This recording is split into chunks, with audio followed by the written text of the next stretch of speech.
Hola amigos, un saludo cariñoso, bienvenidos de nuevo a nuestro canal. Últimamente hacemos muchos vídeos de tema contacto extraterrestre y algunos me estáis reclamando otro tipo de inquietudes, de incógnitas, de demandas. Me habláis de Ulises el Ermitaño, los que habéis leído los libros, tanto Ulises el Ermitaño como Crónicas Borondinas. La verdad es que el personaje que conocimos, que tuve el gusto de conocer y ser instruido por él, es seductor, es maravilloso. Todavía está en mi mente los recuerdos de mi esposa y míos, de nuestro maestro, que desapareció ya hace unos años.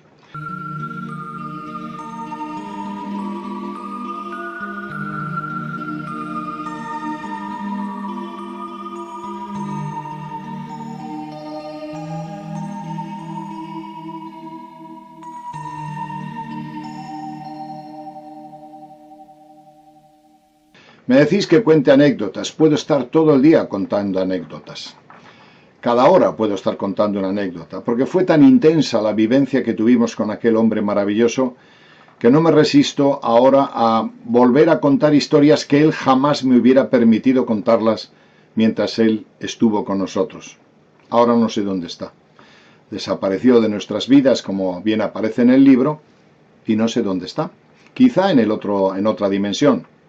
Quizá con los hermanos del espacio. No lo sé. Pero mi corazón todavía le añora.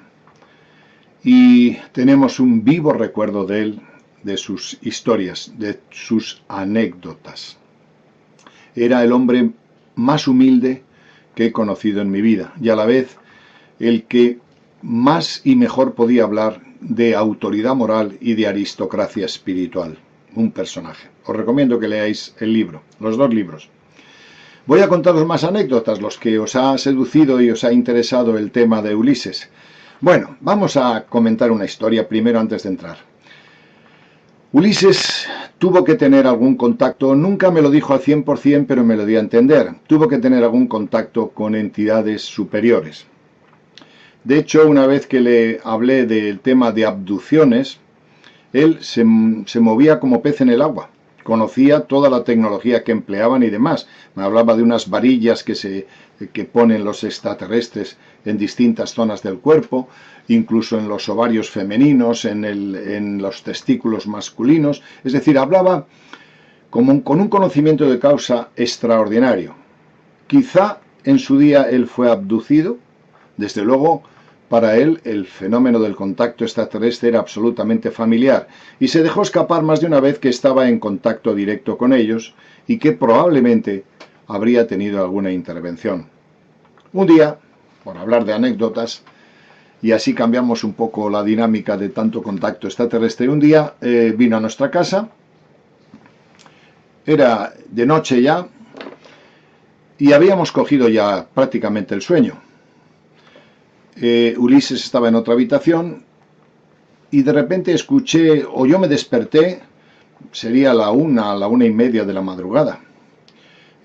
Habíamos estado mirando al mar y hablando, alguna enseñanza seguramente que nos estaba diciendo, y nos habíamos acostado. Él se quedó en casa porque al día siguiente teníamos que ir a su huerta a hacer unos trabajos que estábamos siempre metidos, él en la mía, yo en la suya, sobre todo yo en la suya porque aprendía un montón. Y bueno, me desperté. El caso es que la luz de la sala estaba encendida. Me quedé un poco perplejo y me asomé discretamente al pasillo. Vi a Ulises, que estaba con una bata que era mía, se conoce que la había cogido el hombre porque hacía quizá un poco fresco, y estaba haciendo con la mano así. Me dijo, ¿qué le pasa? Está espantando mosquitos, pero no eran tiempo de mosquitos.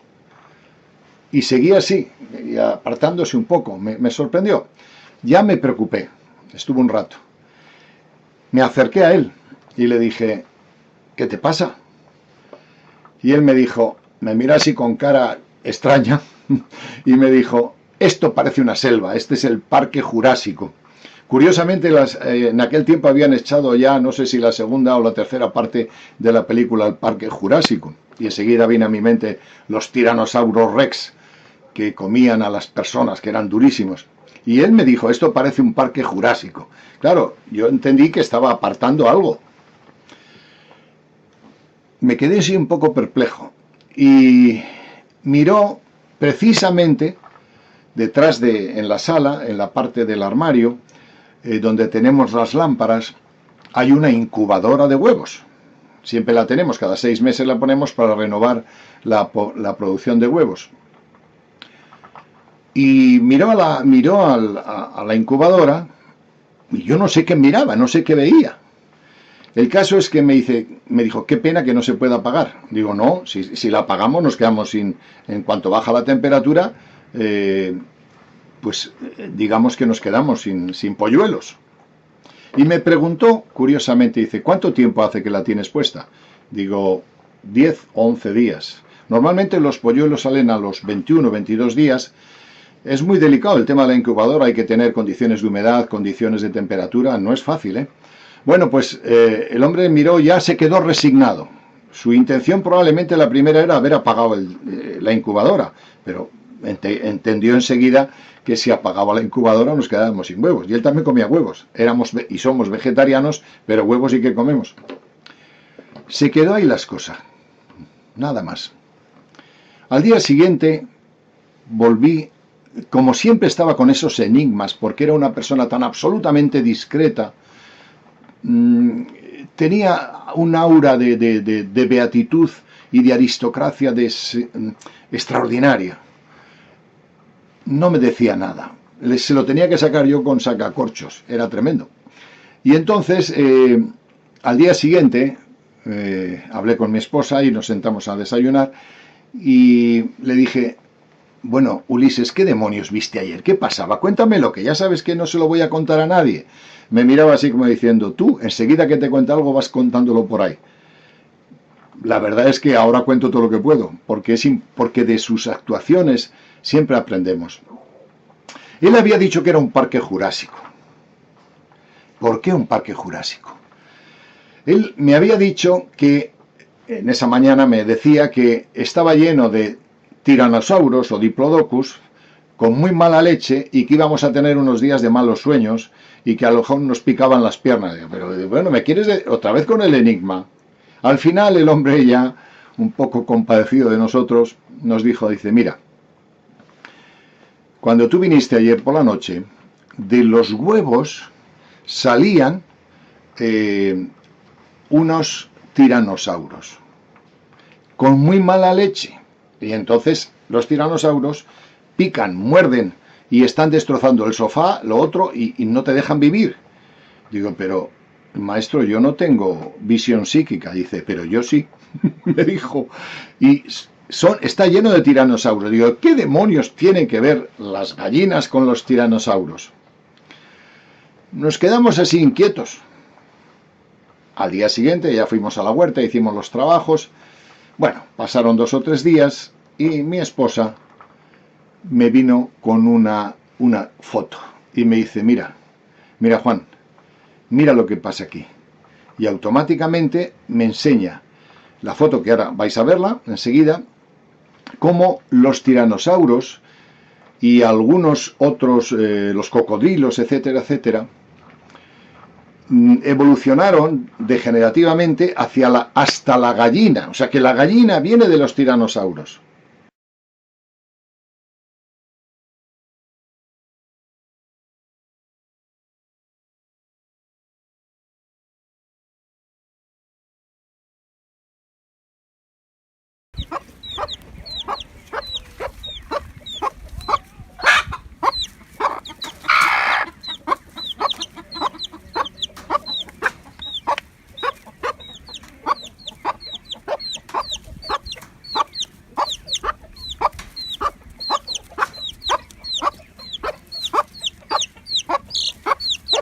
Yo no lo sabía, pero efectivamente parece ser que a nivel científico se dice que venía de ahí. ¿Cómo demonios pudo Ulises ver en la incubadora a los tiranosaurios? Yo no me hubiese enterado jamás. Él sí, eso es clarividencia. Me habéis preguntado algunas veces qué es clarividencia. Eso es clarividencia. Es ver las causas, los fenómenos astrales que están antes de la materia. Y cuando mi esposa me enseñó el dibujo y los estudios científicos, me quedé alucinado. Dije, este hombre sigue siendo alucinante, sigue siendo maravilloso. ¿Cómo demonios él pudo verlo?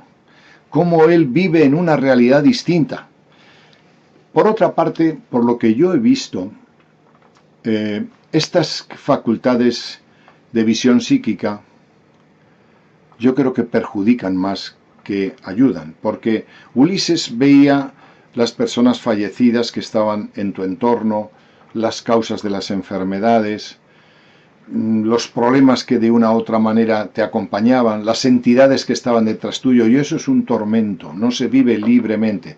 Por eso muchas veces cuando veo en el folclore del fenómeno de la videncia, gente que es vidente no tiene ni idea de lo que es la videncia. Como decía Ulises, dice, a más de uno le daba yo 3 minutos de evidencia, como diciendo, madre mía lo que se ve por ahí y cómo se pasa. Esta es una anécdota, pero él estaba realmente aterrado porque los dichosos tiranosauros que salían de los huevos de la gallina le estaban mordiendo, pero es que también mordían el sofá y también me mordían a mí, iban a mi habitación, decía él, yo no los veo, yo no soy clarividente. De hecho, tengo gafas, o sea que veo poco. Bueno, una anécdota, otra anécdota. Pasaron unos días, no me acuerdo cuándo fue, y estábamos tomando creo que un helado, un café siempre tomábamos a la semana y un heladito. Tenía ese vicio el hombre, una vez a la semana tomaba un café, tampoco era tanto vicio. Y además con leche, no muy cargado, era un virtuoso. Y al lado nuestro había una persona que era paciente de nuestra consulta. Y además era paciente de mi mujer, que es fisioterapeuta, y estaba sentado al lado y le saludamos, mi mujer estuvo hablando con él, y Ulises se quedó conmigo. Todavía lo recuerdo, lo tengo aquí delante mío. Y me dice, Juan, este hombre tiene el cuerpo cosido. ¿Cómo el cuerpo cosido? Tiene una costura de miedo en la dorsal, en el glúteo. Yo dije, madre mía, pues yo no se la veo, no sé, ya se la preguntaremos a mi esposa. Nos marchamos, mejor dicho, se despidió el paciente, no me acuerdo cómo se llamaba, se marchó, estábamos en Puerto Naos, en un puertecito que hay ahí precioso, donde siempre tomábamos de vez en cuando algún café, como habéis leído en el libro, y un helado, nunca perdonábamos, los postres. Los vegetarianos tenemos la dificultad de que enseguida baja un poquito el tono vital y necesitamos algo dulce, ese es nuestro vicio, lo demás, pues poco más. Y se lo comentó a mi mujer, y mi mujer le dice, ¿cómo que está cosido? ¿Cómo que está cosido? ¿Qué has visto? Y volví a decirle, dice, en el glúteo tiene cosido el glúteo. Digo, ¿pero qué va? Digo, ¿pero qué pasa? ¿Se ha roto algo? ¿Le han hecho alguna costura? ¿Le han hecho cirugía? Entonces mi mujer me dice, no, este hombre es tremendo, es tremendo. No me lo quiso decir en el momento que estaba Ulises. Cuando ya cogimos el coche y nos tuvimos que venir, primero lo dejamos a él en Las Manchas, luego nosotros vinimos a nuestra casa. Me dice, Juan, este hombre es tremendo, es extraordinario, es alucinante. Mira, te voy a contar lo que le ha pasado al paciente, que no me acuerdo el nombre, ahora es imposible acordarme. Se cayó, se dio un golpe. Y lo primero que hizo, que aquí es costumbre, quizás es la cultura ancestral que tenemos aquí de los nativos, se fue a una curandera.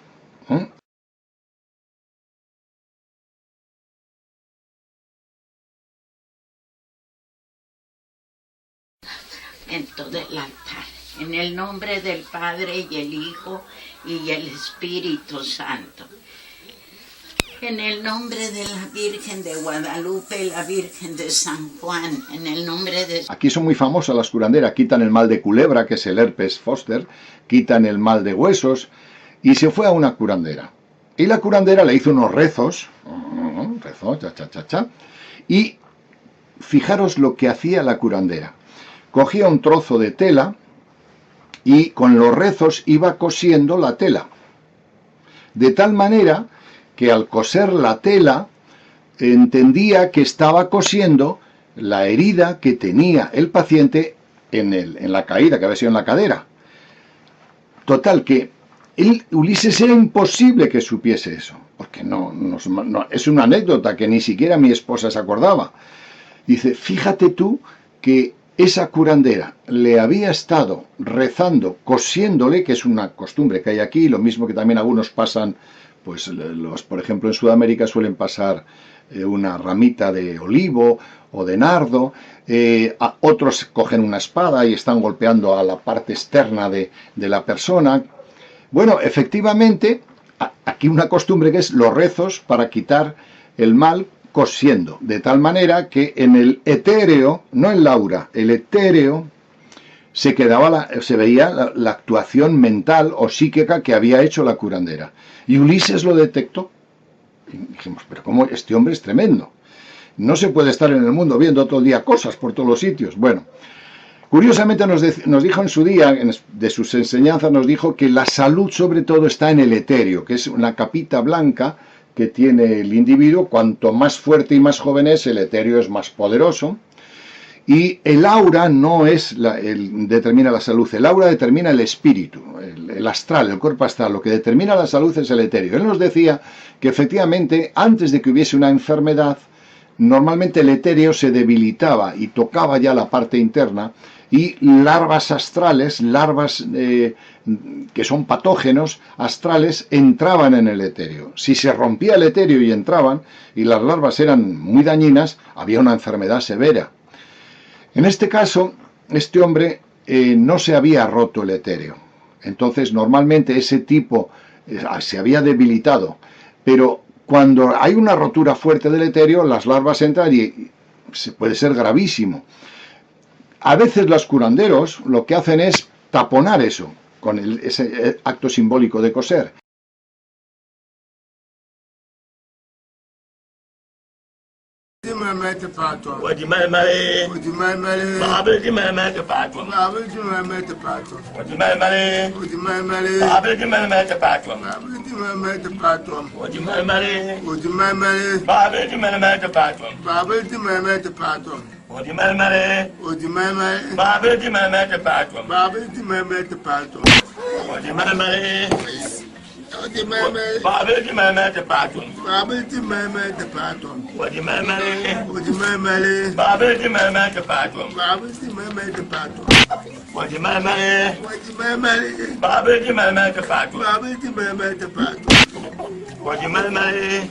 Y entonces se para un poquito la enfermedad. Cuando ya la larva entra, por lo que nos contaba Ulises, ya la enfermedad es más seria y no solo basta que venga la curandera.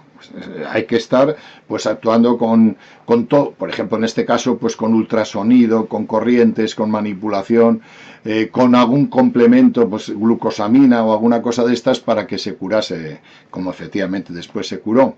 Pero nos pareció sorprendente y eso me hizo entender que entiendo un poquito que los antiguos chamanes y las personas que utilizan el sistema de curación con ritos, con oraciones, cosiendo el esto, o el vudú que utiliza los alfileres para hacer daño al etéreo de otra persona, todo eso es cierto, todo eso funciona, yo lo viví así.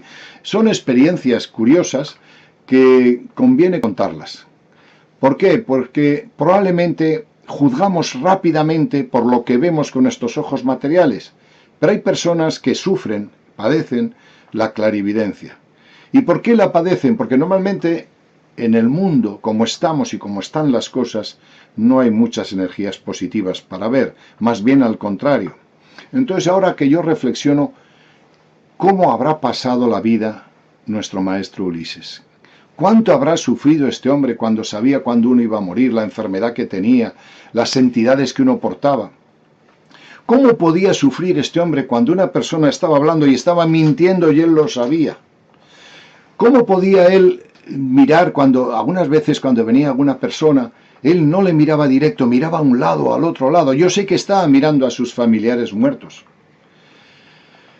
Pero sin embargo, a pesar de todas esas facultades que tenía, que seguramente se la otorgaron cuando le abdujeron, yo entendí que le abdujeron. Nunca me lo llego a reafirmar al 100%, pero mi mujer y yo entendíamos que había sido así, le otorgaron esa facultad y la verdad es que el hombre cargaba con una cruz terrible. La clarividencia se padece, no se goza, precisamente. Y lo que más me maravilla de él es la supuesta, la suprema, iba a decir bien, la suprema aristocracia que tenía para nunca jamás trascender esas facultades. Nunca. Era muy eficaz.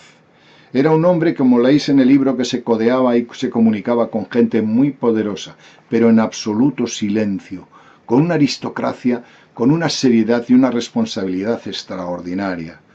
Él cultivaba sus lechugas, sus gallinas, su huerta, jamás dio un alarde de nada, y cuando supuestos personas con dotes venían, él les miraba fijamente y jamás replicó.